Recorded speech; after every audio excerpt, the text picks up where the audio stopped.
Hello friends, welcome back to my channel. तो जो अभी तक हमने देखा, जुनैद है वो प्रपोज कर रहा होता है कोमल को कि तभी जो है ये लिसा जाती है। फिर जुनैद को पूछते हैं कि तुम क्या कर रहे हो, ये क्या है तुम्हारे हाथ में। तो उसके जो कोमल को उसने रिंग पहनाई होती है वो जल्दी से उसे स्नैच कर लेती है। तो कोमल कहती है कि जुनैद तुम मुझसे कुछ नहीं कहोगे। तो ये दस कहती है ये मुझसे क्या कह सकता है, वाइफ आ गई वापस, अब तुम्हें जाना पड़ेगा यहाँ से। जो जुनैद है वो यिल्दिज़ के पास आके उससे लड़ने लग जाता है कि ये तुम क्या कर रही हो, तुम कैसे वापस आ गई, ये सब क्या चल रहा है। तो उसे कहती है कि तुमने तो कहा था कि तुम मुझसे प्यार करते हो, तुम्हारा ऐसा कुछ नहीं है, तो मैं वापस आ गई। तो कहता है वो सब नहीं कह रहा, मैं ये कह रहा हूँ कि तुमने मेरे साथ जो कुछ किया उसके बाद तुम आ गई, तुम और तुम्हारा वो दोगल लवर। तो कहती है मेरा उसके साथ कुछ नहीं है, उसने तुम्हारे सामने मेरी आंखों में आंखें डाल के बोला कि वो तुमसे शादी करना चाहता है। तुम्हें कंपनी में उसने पूछा और तुमने हाँ कर दिया कि हाँ मुझे कंपनी से निकाल दो। ये सब कुछ करने के बाद भी तुम यहाँ वापस आ गई हो। तो जल्दी कहती है मैं तुम्हारी और कोमल की शादी नहीं होने दूंगी, तो मैं यहीं रहूंगी। अब वो मिस्ट्रेस है, वो मिस्ट्रेस से रहेगी। तो जुनैद कहता है ठीक है तुम यहाँ रहो, मैं छोड़ के चले जाता हूँ ये फिर ये घर। तो जल्दी कहती है हाँ छोड़ के चले जाओ, पर अपने लॉयर को पूछ लो पहले। फिर जुनैद निकलता है, कोमल को कॉल करता है, कोमल आ जाती है होटल जब तक। तो उसे कहता है कि मैं तुम्हारे पास आ रहा हूँ। तो वो कहती है कि तभी मेरे पास आना अगर तुम्हारे पास कोई सॉल्यूशन है इस चीज़ का। वहाँ आलिया और कुंवर बैठे होते हैं ऑफिस में। तो यिल्दिज़ का मैसेज आता है आलिया को कि मैं घर वापस आ गई जुनैद के पास, और तुम भी जब फ्री होगी तो मेरे पास आ जाना। वहाँ जुनैद आता है कोमल के पास, तो उसे समझाता है कि वो अचानक से आ गई तो मैं क्या कर सकता हूँ, मैं उसे निकाल नहीं सकता। तो कहती है ठीक है उसे डिवोर्स दो पहले, बाकी सब बातें बाद में। मैं जो पहले हुआ है वो सब कुछ भुला दिया, पर अब मैं बर्दाश्त नहीं करूँगी। वहाँ यिल्दिज़ अपने लॉयर को बुलाती है और बताती है कि थोड़ी देर के लिए मैं डिवोर्स का केस थोड़ा सा हॉल्ट पे छोड़ रही हूँ, क्योंकि अभी मैं उसे नहीं दे सकती डिवोर्स, अदरवाइज ये दोनों एक हो जाएंगे। वहाँ जुनैद भी अपने लॉयर को बुलाता है और उसे बताता है कि कोमल के साथ अलग घर में रहना चाहता हूँ। तो उसका लॉयर कहता है कि तुम तो पहले ही कोर्ट को ही कह चुके हो कि तुम्हारा कोई एक्स्ट्रा मैरिटल अफेयर है नहीं। उसके बाद तुम्हारी एक पिक आ गई थी, तुम दोनों हाथ में हाथ पकड़े थे। अब फिर से तुम उसके साथ रहोगे तो तुम इसका नेगेटिव इम्पैक्ट पड़ेगा, तो तुम घर छोड़ के नहीं जा सकते। तो जुनैद के पास सादिक आता है। तो जुनैद उसे कहता है कि एक तो एक चीज़ अच्छी होगी कि डिवोर्स का केस जो थोड़ा सा हॉल्ट पे चला गया, उससे ये हो गया कि अब हम शेयर्स अपने बेच सकते हैं। तो शेयर्स बेच के वो मेरे को उसका जो भी हमें उसका अमाउंट देना वो दे के वो हिसाब किताब क्लियर कर दूँ।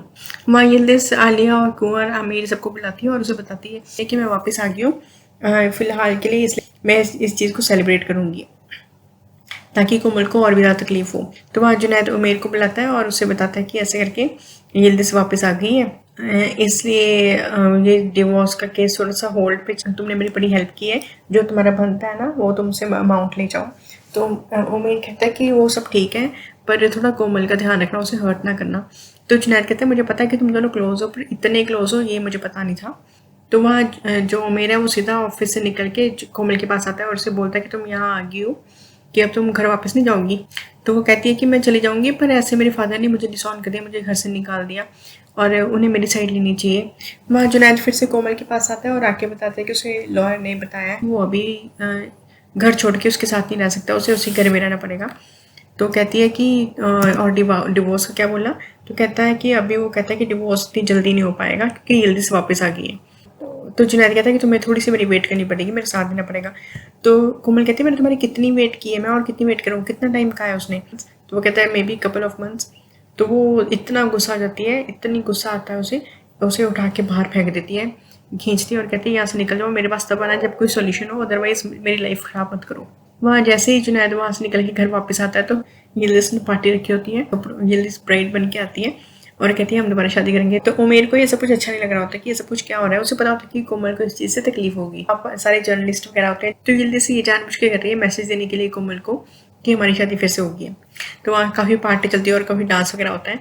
तो उमेर वहाँ से चला जाता है कि मुझे ये सब कुछ अच्छा नहीं लग रहा। वहाँ कोमल भी ये सारी पिक्स देख लेती है और उसे बड़ा ही गुस्सा आता है कि ये क्या ड्रामा चल रहा है, मुझे तो कह रहा है कि मैं तुमसे तुम्हारे साथ ही रहूँगा और ये क्या कर रहा है वहाँ पे, दोबारा शादी कर रहा है। तो इस दिन में उसके पास उमेर आ जाता है और कोमल उसके काफ़ी सहारे की ज़रूरत होती है इस टाइम पे, तो रोने लग जाती है वो। तो नेक्स्ट मॉर्निंग क्या दिखाता है कि उमेर वहीं रुक जाता है उसके पास ही, कोमल के पास। मॉर्निंग जुनैद जाता है कोमल के पास, तो वो कहता है कि देखो मुझे पता नहीं था कि वहाँ पे यिल्दिज़ से पार्टी रखी है या जर्नलिस्ट को बुलाया एंड ऑल। तो कहती है कि वो सब ठीक है, पर तुमने उनको कहा, तुम कह ही सकते थे ना कि मैं कोमल के साथ हूँ, मैं उसे प्यार करता हूँ, तुमने कहा। तो मुझे गुस्सा तुम पे कि तुम भी उनके साथ ही लग गए और एक बार भी नहीं ये बात बोली कि मैं यिल्दिज़ के साथ नहीं हूँ, और उसे फिर से घर से निकाल देती है। फिर इतनी देर में जो आलिया होती है वो भी जाती है कोमल के पास और उसे जाके बताती है। तो वो कहती है कि तुम्हारी कैसी रात रही पार्टी रात को? तो कहती है हमें पता नहीं था कि जल्दी से ये सब कुछ कर रही है। फिर कोमल कहती है कि चलो जो भी है, मैंने अब जुनैद को छोड़ दिया है।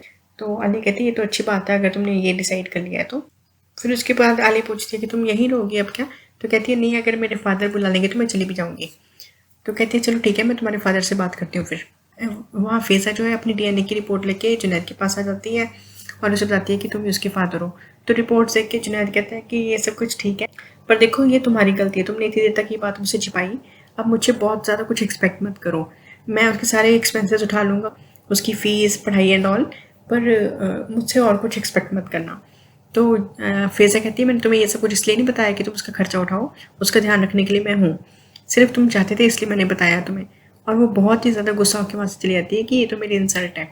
वहाँ जो कोमल है वो आ जाती है उमेर के रेस्टोरेंट और आके उसे ऐसे सिग्नल्स देती है कि मैं तुम्हारी तरफ अट्रैक्टेड हूँ, मैं तुम्हारे साथ चलना चाहती हूँ अब। तो उमेर को ये चीज़ें थोड़ी सी ऑकवर्ड लगती है कि ऐसे अचानक से कैसे ये स्विच करके मेरी तरफ, इतनी जल्दी इसकी फीलिंग्स कैसे स्विच होगी। वो कहती है तुम फिक्र मत करो, अब मैं उसकी केयर करूँगी जो मेरी केयर करेगा। वहाँ अमीर और कुंवर दोनों देखते हैं कि ये जो कोमल है ना ये चाल चल रही है, वो उमेर को सिर्फ यूज़ कर रही है। वहाँ जो आलिया होती है वो जाती है दोगन के पास, उससे जाके बोलती है कि कोमल को जाके मना लो। तो उसका थैंक्स करता है। वहाँ शादी करते जुनैद से आके पूछता है कि अब क्या करना है फ़ेज़ा का। तो उसे कहता है कि फ़ेज़ा की गलती है, उसने मुझसे छिपा के रखा, मुझसे ज़्यादा एक्सपेक्ट नहीं कर सकती वो। अब मैं एकदम से फादर नहीं बन सकता उसका, एटलस का, और वैसे भी फादरहुड मदरहुड जैसी नहीं होती। हादी जान के साथ मैंने टाइम स्पेंड किया तो वो मुझे अपना बच्चा लगता है, और वैसे भी मैंने सोचा हुआ एक प्लान रिवेंज का और मुझे वो पूरा करना है, इसलिए मैं और कुछ नहीं सोच सकता। तो वहाँ आ ली जाती है जुनैद के पास। तो जुनैद कहता है कि तुमने अभी तक मुझे बताया नहीं कि तुम किसकी साइड पे हो, तुम्हें क्या करना है। तो आलिया कहती है कि मुझे अभी टाइम नहीं मिला ये सोचने का। तो जुनैद कहता है बस इतना समझ लो कि ये कंपनी मेरी है और ऐसा ना हो कि जब मैं यहाँ पे एक एक बंदे को निकालने लगूँ तो तुम्हें भी निकाल दो। तो वो कहती है ओ अच्छा, तुम तो धमकी दे रहे हो मुझे, तुम्हें अपने आप पे इतना ज़्यादा कॉन्फिडेंस है। फिर उसे वो भी उसे डांट के चली जाती है कि जो भी तुम्हारे साथ हो रहा है तुम ये सब कुछ डिजर्व करते हो एक्चुअली। आलिया अपने रूम में आती है और कुंवर बैठा होता है। तो उसे कहती है आके कि जुनैद आखिर इतना कॉन्फिडेंट क्यों है, उसके दिमाग में कोई ना कोई प्लान तो ज़रूर है जो इतना कॉन्फिडेंट। कुंवर उसे बताता है जो भी रेस्टोरेंट में हुआ कि जो कोमल है ना वो उमेर की तरफ ऐसे कदम बढ़ा रही है अपने। तो वो कहती है कि ये तो उसकी प्लानिंग है, उमेर को वो सिर्फ यूज़ कर रही है, उसकी फीलिंग्स उसके साथ नहीं है। वहाँ जो फ़ेज़ा है ना वो काफ़ी अपसेट होती है और नूर को अपने पास बुलाती है। तो नूर आती है और कहती है तुम काफ़ी अपसेट थी, क्या हुआ? कि जुनैद ने मुझे ऐसे इंसल्ट किया ये बोल के कि वो एटलस का सिर्फ एक्सपेंस उठा लेगा, तो अब मैं उससे रिवेंज लूँगी और मैं आलिया की साइड लूँगी। तो नूर कहती है कि तुम तो आलिया से नफरत करती हो ना? तो कहती है हाँ मैं नफरत करती हूँ, जुनैद से रिवेंज लेने के लिए मुझे आलिया की ज़रूरत है। तो दोगन क्योंकि आलिया ने उसे समझाया होता है तो वो चेतन को भेज के और कोमल को घर बुला लेता है और वो घर आ भी जाती है। तो वहाँ कोमल जो है आरसू को बुलाती है और उसे बताती है कि अब वो मेरे के साथ हूँ। वहाँ फ़ेज़ा आती है आलिया के पास और उसे आके बताती है कि मुझे तुम्हारी कुछ हेल्प चाहिए। तो आलिया कहती है ऐसी कोई प्रॉब्लम है जो तुम सॉल्व नहीं कर पा रही? तो फ़ेज़ा कहती है हाँ कुछ पर्सनल है। तो फ़ेज़ा कहती है हम बात कर सकते हैं क्या? तो आलिया कहती है ठीक है, शाम को मेरे घर आ जाना, हम बैठ के बात कर लेंगे। वहाँ जैसे शाम को दोगुन घर आते हैं तो कोमल कहती है कि बस मैंने आपको ये बताना है कि मैंने उमेर को डिनर पे बुलाया। वह फ़ेज़ा जाती है आलिया के पास और उस जाके कहती है कि एक्चुअली मुझे भी अपनी कंपनी में एक पोजीशन स्ट्रॉन्ग करनी है और जुनैद के साथ मेरे कुछ डिफरेंसेस हो गए हैं। तो आलिया कहती है अच्छा, तो इसका मतलब उसने बेटे को एक्सेप्ट करने से मना कर दिया। तो फ़ेज़ा कहती है मैं इस बारे में कोई बात नहीं करना चाहती। तो फ़ेज़ा कहती है मैं अभी भी कंपनी में एक इंपॉर्टेंट मेंबर हूँ, शायद मैं तुम्हारे काम हो जाऊँ, इतनी सारी बातें मैं तुम्हें डिटेल्स दे सकती हूँ सारी। तो आलिया कहती है पहले तुम्हें प्रूव करना पड़ेगा कि तुम ट्रस्ट के लायक हो।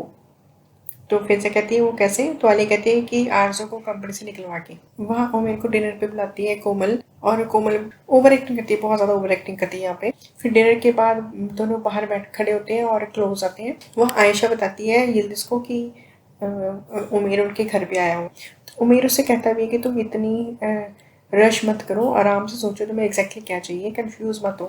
तो वो कहती है मैं कंफ्यूज नहीं हूँ, मैं सच में हमें एक दूसरे को एक चांस दे देना चाहिए। तो दोनों जने बाहर जाके देखते हैं कि कुछ बाहर से नजर आता है, तो वो उस टाइम पे बाहर ही खड़े होते हैं। तो यिल्दिज़ कहती है ये तो उसके क्लोज जा रही है, हग करने वाली है, तो फ्लर्ट कर रही है उससे। फिर नेक्स्ट मॉर्निंग यिल्दिज़ उससे बताती है जुनैद को कि अब तुम्हारी जो लवर है उसका नया लवर आ गया, उमेर के साथ रात को लगी थी फ्लर्ट करने।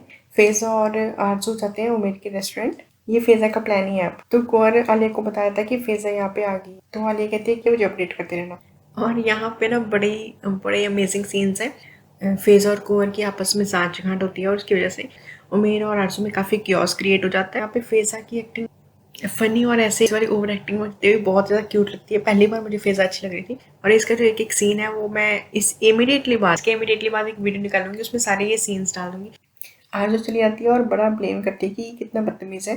इतनी देर में वो कोमल आ जाती है रेस्टोरेंट में और कुंवर उसे बढ़ा-चढ़ा के बोलता है कि उसने ऐसे बोला, उसने फिर आरज़ू ने हमारी इंसल्ट की, आरज़ू ने उमेर को ये बोला, वो बोला, जबकि उसने कुछ नहीं बोला होता है। उमेर कहता है मैंने तो नहीं सुना कि उसने ऐसा कुछ कहा। तो कुंवर कहता है हाँ तुमने नहीं सुना होगा पर मैंने सुना है। तो कोमल कहती है ये बातें सच है क्या? तो उमेर कहता है मैंने इतना कुछ नहीं, जितना कुछ ये बोल रहा है मैंने नहीं सुना। तो कोमल कहती है मैं अभी उसे बता पूछती हूँ कि उसकी इतनी हिम्मत कैसे हुई इतना कुछ बोलने की। तो वो वहाँ पे उसको कॉल करने चली जाती है आरज़ू को। तो कुंवर अली को मैसेज करता है, कोमल है वो डांटने लगी है आरज़ू को, तो अब आपकी बारी है, वहाँ चले जाओ। आली जाती है दोगुन के पास और उससे कहती है कि मुझे फाइनेंस में कुछ काम है, मेरे साथ आओ। वो उसके साथ जाता है। तो इतनी देर में कोमल का फ़ोन आरज़ू उठा लेती है और उसे काफ़ी गाली निकालती है कि तुमने उमेर की इंसल्ट कैसे की। तो आरज़ू कहती है कि वो बड़ा बदतमीज़ है, उसने मेरी तुम्हारे पास शिकायत कर दी, वो तो बहुत ही बदतमीज़ लड़का है। तो कोमल कहती है तुम ज़बान संभाल के रखो, तुम्हारी हिम्मत कैसे हुई, जो मेरे साथ है तुम्हें उसकी रिस्पेक्ट करनी चाहिए। ऐसे काफ़ी लड़ाई होती है। तो ये बातें दोगन बाहर से निकल होता है और सुन लेता है और अंदर आके आरज़ू को काफ़ी डांटता है कि मैं उसे जुनैद से दूर कर रहा हूँ और वो उमेर के पास आ रही है, तो तुम उल्टा उसकी इंसल्ट करे जा रही हो कि तुम मेरी फैमिली में बहुत ज़्यादा इंटरफेयर कर रही हो, तुम यहाँ से जाओ। तो कोमल कहती है मुझे यहाँ पे ठीक नहीं लग रहा, चलो यहाँ से बाहर चले। तो उमेर और कोमल वहाँ से जाने लगते हैं। तो बाहर ही मीडिया जाती है। तो मीडिया कहती है कि अब आप इकट्ठे हो क्या, ये आपके साथ है क्या? कोमल कहती है कि हाँ ये बहुत ही न्याय है अभी, पर हम इकट्ठे हैं और बहुत खुश हैं। और ये न्यूज़ जो है जुनैद देख लेता है और उसे पता चल जाता है ये कोमल की कोई चाल हो सकती है। वहाँ जो अमीर है वो भी यिल्दिज़ को कॉल करता है और उसे सारा बता देता है आरज़ू और उमेर में जो हुआ, उसके बाद कोमल ने जो किया। तो यिल्दिज़ कहती है कि मुझे ये थोड़ा वियर्ड लग रहा है, मुझे ऐसा लग रहा है कि कोमल जो है सिर्फ यूज़ कर रही है, क्योंकि बहुत जल्दी कर रही है सब कुछ। तो ऐसा लग रहा है कि सिर्फ वो जुनैद को जेलस फील कराने के लिए सब कुछ कर रही है। तो उसकी मदर भी कहती है हाँ ये बात सच हो सकती है। तो वहाँ जो जुनैद न्यूज़ देख लेता है वो कोमल को कॉल करता है और उसे कहता है कि आज शाम को मुझे होटल में मिलो, बड़ा ज़रूरी है तुमसे मिलना। फिर उसे शाम को मिलके बोलता है कि ये सब कुछ तुम क्या कर रही हो, ये सब कुछ बंद करो, मैंने तुमसे टाइम मांगा है, तुम क्या कर रही हो? तो वो कहती है कि तुम फिक्र मत करो, ये तो मैं तुम्हारे लिए कर रही हूँ। ये बस यही चाहती है ना कि मैं तुमसे दूर चली जाऊँ, तो उसे वही दिखाएंगे जो देखना चाहती है। तो कहता है जुनैद कि ये सब कुछ नाटक है क्या? तो कहती है हाँ बिल्कुल नाटक है, मेरा उमेर के साथ ऐसा कुछ नहीं है। तो ये थी अब तक की स्टोरी। आगे की स्टोरी के लिए बनी रही मेरे साथ। Thank you so much for watching.